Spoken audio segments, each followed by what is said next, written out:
Assalamualaikum warahmatullahi wabarakatuh. Alhamdulillah.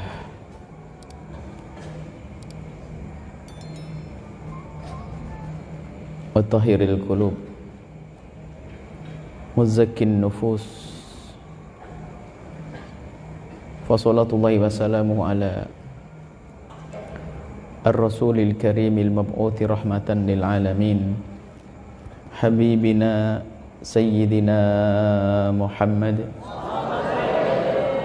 wa ala alihi wa ashabihi wa tabi'ina lahum bi ihsanin ila yaumiddin.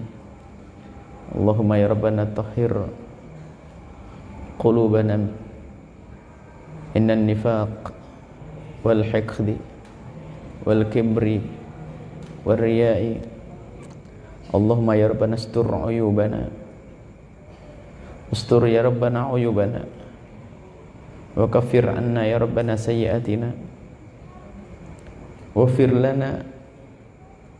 اللهم يا ربنا ارزقنا التوبة قبل الموت، والشهادة عند الموت، والجنة بعد الموت. أما بعد, anak-anakku semuanya, para santri dan juga kaum muslimin dan muslimat, ikhwani ikhwati dimanapun anda berada, ini adalah di majlis baginda Nabi, majlis untuk mendekatkan kita kepada baginda Nabi. Di dalam majlis tersebut dibacakan sejarah baginda Nabi, kemudian kita membaca sholawat dengan harapan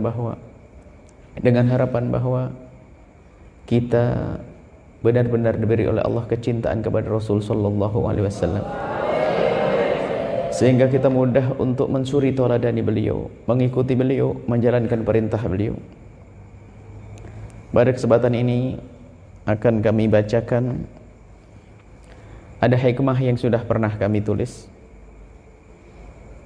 hikmah-hikmah yang kami hadirkan. Mungkin dalam setiap majelis akan kita hadirkan satu demi satu. Hikmah yang pertama, hikmah sudah sampai berapa puluh hikmah? Hikmah yang pertama adalah semuanya kita ambil dari baginda Nabi. Menata hati agar senantiasa sadar akan kekurangan dirinya, akan meredam luapan semangat untuk memperhatikan celah orang lain dengan mata meremehkan. Hal itu akan menjadikan dirinya amat berhati-hati dalam melihat celah orang lain, sebab semua kesalahan yang terjadi pada orang lain bisa saja terjadi pada dirinya sendiri. Menata hati agar kita senantiasa sadar bahwasanya kita ini punya kekurangan. Bahayanya seseorang itu dia bersalah tidak pernah merasa bersalah, atau orang merasa tidak pernah punya kekurangan, maka dia tidak akan bisa berbenah. Maka betul yang sering disebutkan Imam Ghazali dalam bahasa beliau adalah koreksi diri. Dan untuk mengetahui kekurangan diri kita ini, kita perlu merenung. Imam Ghazali mengajarkan bagaimana agar kita tahu kalau kita ini punya kekurangan. Pertama adalah kita mencari, merenungi apa yang Allah berikan pada kita, lesan kita. Kita koreksi lesan kita. Bagaimana dalam sehari ini ngomong apa lesanku? Bahkan kalau seandainya lesan ini direkam omongannya, pantas tidak didengar oleh orang dalam sehari ini. Ngomong apa kita? Yang pertama itu, koreksi diri, kata Imam Ghazali. Maka orang hebat yang bisa koreksi diri terus. Jangan hanya melihat kebaikan-kebaikan kita saja. Iya, melihat kebaikan adalah untuk kita syukuri. Tapi kalau kita melihat kebaikan yang Allah berikan kepada kita hanya menjadikan kita sebab sombong, salah. Tapi melihat kekurangan kita untuk kita memohon ampun kepada Allah dan untuk berbenah. Maka di sini menata hati agar senantiasa sadar akan kekurangan diri, terus menata hati biar kita tahu kalau kita punya kekurangan. Di saat seseorang menyadari kalau dirinya punya kekurangan, maka akan teredam semangat untuk memandang orang lain dengan mata merendahkan. Nah, ini kita itu sering kadang diberi oleh Allah kelebihan, serta merta melihat orang lain dengan mata merendahkan. Mungkin ada di antara kita punya kelebihan, misalnya ini diberi oleh Allah kelebihan menghafal.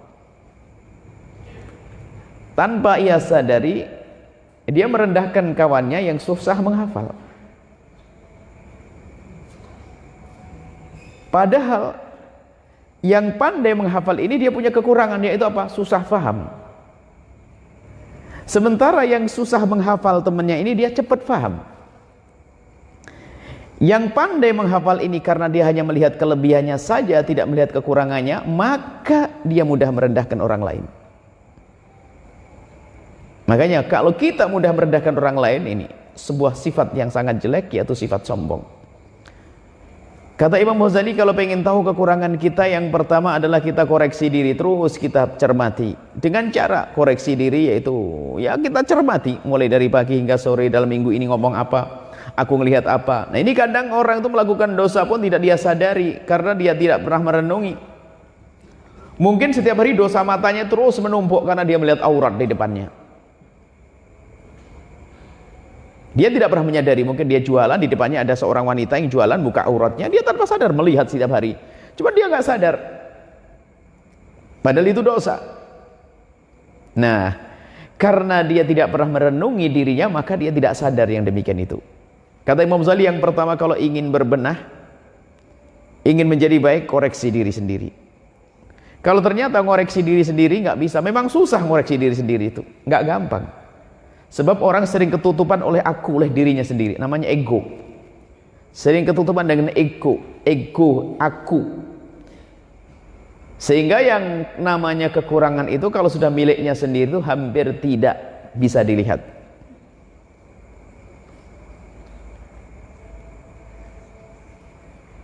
Itu kesalahan yang sifatnya, kejelekan yang sifatnya maknawi, akhlak, atau kejelekan yang sifatnya hissi, dohir. Contoh saja, yang dohir kata Imam Haddad, kodurat nih, dohir ya, kotoran dohir. Contoh, ada suatu ketika kita berada di sebuah tempat, ada meja begitu, kita lagi duduk di atas meja, kita duduk di atas kursi, tangan kita letakkan di atas meja. Tiba-tiba tangan kita menyentuh sesuatu, bebasahan. Setengah lengket lagi. Setelah kita angkat begitu, rupanya ingus. Jijik atau tidak? Siapa naruh ingus di sini? Banyak lagi ingusnya. Jijik, langsung dicuci. Menjijikkan ada orang buang ingus di meja makan lagi. Masya Allah. Jijik tidak? Jijik tidak? Jijik. Baik. Menjijikkan karena ingus menjijikkan. Kemudian suatu ketika, namanya orang hidup ada saatnya kena flu. Kena flu berat dirinya itu, flu, beler, cuman gini tok. Kok nggak jijik? Kok biasa saja, taruh di bajunya, di sini yang beler sini lagi. Kenapa kok nggak jijik? Karena yang tadi miliknya orang, kalau ini milikku sendiri, padahal bahannya sama. Kalau seandainya bisa dimasuk ke laboratorium, bahannya sama. Air bercampur dengan ini ingus, ya ini ingus sama, bahannya sama. Cuman karena miliknya orang lain kita merasa jijik. Tapi kalau milik diri sendiri, ketutupan olehku, aku milikku. Begitu juga seorang ibu yang menceboi anaknya sendiri dengan cinta, maka dia tidak akan merasa jijik. Tapi kalau orang lain, ya bisa. Begitu juga kesalahan diri, itu orang sering menutup-nutupi, sering nggak menyadari kalau dia salah. Tapi kalau melihat kesalahannya orang gampang melihat. Salah. Nah, melihat kesalahan orang ini suatu hal yang tidak baik. Menjadikan kita tidak bisa hormat kepadanya, nggak bisa berprasangka baik kepadanya. Sehingga para kekasih Allah itu doanya diantaranya adalah, ya Allah, tutuplah kekurangan sahabat dan saudaraku dari mataku ya Allah. minta agar ditutup kekurangan orang lain dari matanya. Kalau orang punya kebiasaan melihat aibnya orang lain, ini adalah nasib buruk dia. Hatinya akan kotor terus. Para salafun saleh, ulama dahulu tuh kalau mau belajar, sebelum berangkat menuntut ilmu, mereka bersedekah. Sambil bersedekah itu minta agar doanya dikabul. Minta apa? Doanya apa diantaranya? Doanya disebutkan dalam kitab yang kita baca kemarin, kitabnya Syekh Hasyim Asy'ari. Ya Allah, tutuplah kekurangan guruku dari mataku ya Allah. Gurunya tidak pengen melihat kekurangan gurunya, karena dia tahu gurunya manusia pasti punya kesalahan. Dan dia sangat takut kalau melihat kekurangan gurunya akan tidak bisa menghormatinya. Kalau melihat kekurangan gurunya menjadi tidak bisa prasangka baik, akhirnya rusaklah ilmunya. Maka minta kepada Allah, ya Allah tutuplah kekurangan guru. Orang tua, jangan pengen tahu kekurangan orang tua, naudzubillah. Ada orang pengen tahu kesalahan orang tua, naudzubillah. Kalau sudah tahu kekurangan orang tua, kadang menjadi kita kurang hormat. Saat itulah kehancuran bagi kita. Orang tua kita adalah manusia yang bisa bersalah, tapi jangan kita mencari-cari kesalahan saudara kita, kawan kita, suami kita, istri kita. Nah, kenapa kok kita sibuk ngurusi kesalahan orang itu? Karena kita kurang sibuk ngurusi kekurangan diri sendiri. Maka dari itu, ayo kita belajar mencari kekurangan diri. Kata Imam Ghazali, mencari kekurangan diri adalah dengan cara kita koreksi diri kita. Yang kedua adalah caranya agar kita bisa mengetahui kekurangan diri adalah minta tolong kepada kawan dan sahabatnya, atau keluarganya, atau istrinya. Tolong ya akhi, tolong janji. Kita berjanji. Janji apa? Kalau kamu melihat kesalahanku, tolong langsung ditegur, jangan ragu-ragu. Aku minta tolong. Bahkan kalau dijanjikan hadiah, kapan kamu bisa menemukan kekuranganku, tak kasih hadiah. Bukan malah marah ditegur oleh temannya. Malah kita bersepakat dengan istri, dengan suami, dengan bersepakat bahwasanya kalau ada kekurangan jangan ragu untuk ingatkan aku, tolong ingatkan. Jika dengan cara yang kedua ini, kata Imam Ghazali, kok masih susah, kadang faktor kedekatan, istri gak berani mengingatkan suami padahal sudah janjian, suami gak berani mengingatkan istri padahal sudah kesepakatan, sahabat dengan sahabat, alasannya apa? Tidak enak, belum tepat waktunya, gak enak, akhirnya sampai lupa tidak mengingatkan.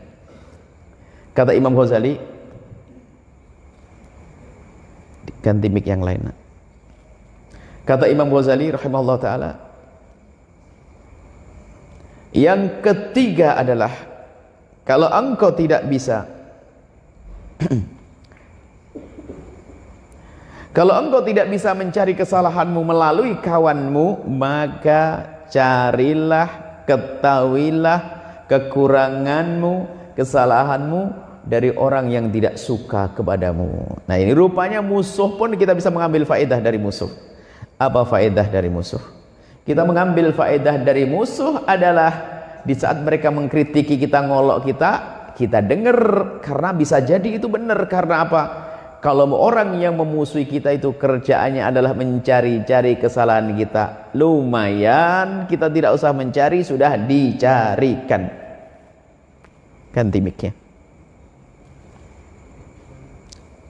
Faham hal yang begini? Tidak usah.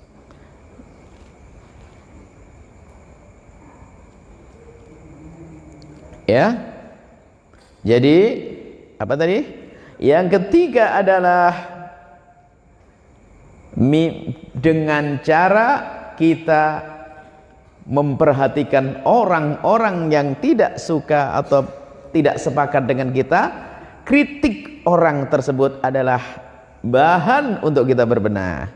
Makanya orang hebat itu bukan marah di saat dikritik. Orang hebat itu di saat dikritik langsung tanggap. Dikritisi, ajib, lumayan dikasih tahu. Sayyidina Umar bin Khattab, siapa beliau? Orang paling hebat setelah Sayyidina Abu Bakar As-Siddiq. Orang mulia, orang hebat. Apa Sayyidina Umar? Sayyidina Umar bin Khattab. Sayyidina Umar bin Khattab, suatu ketika ada orang yang kritik ke beliau, dan kritikannya pedas. Beliau menengadahkan tangan dan berkata, Allahumma arham rahimallahu imra'an ahdali uyubi. Kata Sayyidina Umar, rahimallahu imra'an ahdali uyubi. Ya Allah, berikan kasih sayang kepada orang yang telah menunjukkan kekuranganku. Allah. Makanya kalau dikritiki sama orang, tidak perlu marah, tidak perlu emosi. Lumayan dibantu aku untuk mencari kekuranganku. Aku sudah mulai kemarin mencari-cari, nggak ketemu, dikasih tahu, alhamdulillah. Tinggal kita berbenah. Sebab kaidahnya kan begini, kalau ada orang ngolok kamu diolok misalnya dengan sebuah olokan, kan pilihannya dua saja. Pertama, memang kamu sejelek yang ia sebutkan, ya tinggal berbenah. Wong memang jelek, kenapa marah-marah? Kalau ternyata olokannya nggak bener, ya tinggal alhamdulillah saya tidak seperti yang dia sebutkan. Kan begitu saja. Kenapa harus emosi? Kalau orang mengolokkan kita, goblok kau nih. Iya memang saya goblok, kenapa saya marah? Kalau ternyata tidak goblok, alhamdulillah saya tidak seperti yang dia sebutkan. Tinggal gitu saja. Nggak perlu kita marah-marah, diolok sama orang, dikritisi sama orang. Baik itu. Jadi kita tahu dulu kekurangan kita. Nah, kalau kita sudah sering dan membiasakan kita untuk ngoreksi diri kita, untuk mengetahui kekurangan kita, buahnya apa? Buahnya adalah kita susah melihat kekurangan orang. Biasakan melihat kekurangan diri, jangan biasa mencari kekurangan orang lain. Bahkan mintalah kepada Allah agar mata kita ditutup untuk melihat kekurangan orang lain. Kemudian Buya sebutkan di sini, kalau kita sudah seperti itu, kita akan mudah berhati-hati, tidak mudah mencela orang lain, tidak mudah merendahkan orang lain. Kenapa? Jika ada orang bersalah, maka ketahuilah, kesalahan yang terjadi kepada orang tersebut bisa saja terjadi kepada kita. Makanya jangan meremehkan orang. Ada orang kepleset dalam sebuah kemungkaran, bisa jadi kesalahan itu terjadi pada kita. Tidak ada seorang hamba yang meninggalkan kemaksiatan kecuali karena Allah pilih dia untuk itu. Atas pertolongan Allah, Allah beri kekuatan dia untuk menjauhi kemaksiatan. Untuk menjauhi kemaksiatan. Sama, tidak ada orang bisa melakukan satu ibadah kecuali karena Allah telah pilih dia untuk ibadah. Maka di saat kita melihat orang lain bisa berbuat baik ibadah, jangan ragu. Jangan berkata aku tidak bisa seperti dia. Ketahuilah, yang menjadikan dia beribadah adalah Allah. Mintalah kepada Allah, ya Allah, aku lihat hambamu itu, ya Allah, kau beri rizki banyak, kemudian dia bisa banyak bersedekah, dia banyak berbuat baik, maka aku mohon ya Allah, berikan kepadaku seperti yang kau berikan kepadanya ya Allah. Itu orang alim ya Allah, kau yang memberi ilmu ya Allah, engkau maha kuasa ya Allah, maka berikan kepadaku ilmu ya Allah. Itu semangat. Dan di saat melihat kesalahan orang lain, jangan serta-merta kita merendahkan dan mencaci dan mengolok dia. Kenapa? Karena kesalahan yang terjadi pada orang tersebut bisa saja terjadi pada kita. Ada orang mabuk, bisa saja terjadi pada kita. Kalau sudah Allah tidak menjaga kita, tiba-tiba mabuk, berzina, judi. Maka ingat, di saat ada orang melakukan kesalahan, jangan mudah kita merendahkannya. Akan tapi doakan mereka dengan doa kebaikan. Ya Allah, itu hambamu ya Allah dari umat kekasihmu Nabi Muhammad ya Allah, saat ini dalam keadaan seperti itu ya Allah, dia melakukan kesalahan dan dosa, kami mohon ya Allah, berikan kepadanya kesadaran dan ampuni dia ya Allah. Bukan malah kita caci dan olok. Maka berjanjilah untuk tidak membicarakan kejelekan orang. Kejelekan yang pernah terjadi. Kalau kejelekan yang tidak pernah terjadi, namanya fitnah, lebih serem lagi. Menutup kekurangan orang lain. Kalau kita suka menutup kekurangan orang lain, maka Allah akan tutup kekurangan kita nanti di akhirat. Tapi sebaliknya, barang siapa yang suka mencari-cari kesalahan orang lain, man tatabba'a aurata akhihi, barang siapa yang mencari-cari kekurangan orang lain, kekurangan saudaranya, tatabballahu auratahu, maka Allah yang akan bongkar kekurangannya dia. Wa yafdahu, dan Allah akan rendahkan dia, permalukan dia.